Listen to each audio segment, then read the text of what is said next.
Português, segundo bimestre. Crônica é um gênero textual narrativo e curto. Crônica narrativa é uma forma de texto que combina jornalismo e literatura. Remete aos fatos do cotidiano e desenvolve uma história com personagens e enredo. Composição da crônica narrativa. Temas do cotidiano, o narrador, aquele que conta a história, personagens, aqueles que participam dessa história, e o enredo, onde acontece a história. Um exemplo de crônica: Minha Rua. É uma ruela simpática com ares de rua de cidade do interior. Os postes ainda são do tipo antigo, cilíndricos, com lâmpadas amarelas. Ela começa em lugar nenhum para terminar na avenida. Na verdade, é um beco sem saída.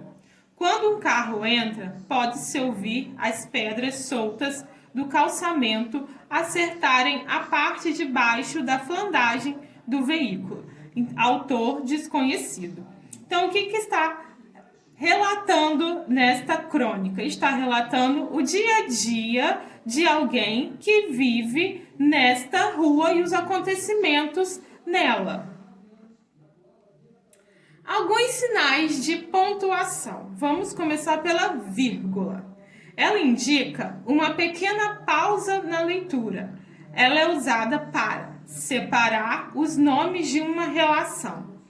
Por exemplo, Bia, Pedro, Lucas correram bem depressa. Qual a relação? Eles correram depressa. Então, a vírgula separou as pessoas que correram depressa.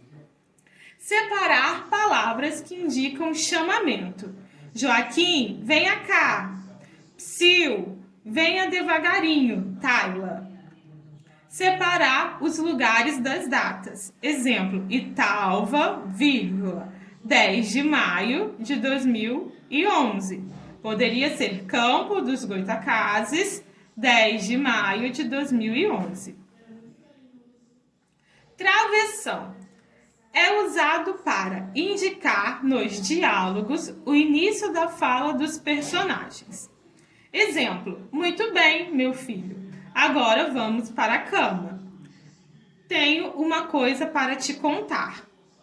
2 pontos. São usados para anunciar a fala dos personagens. Luana disse: quero comer doce. Antes das enumerações. As personagens da história são Narizinho, Emília, Dona Benta. Então, os 2 pontos antes de enumerar os personagens. Fui à feira e comprei morango, uva, melão e mamão. Se a gente observar, aqui também usamos a vírgula para separar as relações. Que relações são essas? As frutas que foram compradas. Aqui também, Narizinho, Emília e Dona Benta. Separar as personagens da história. E assim termina a nossa aula de português.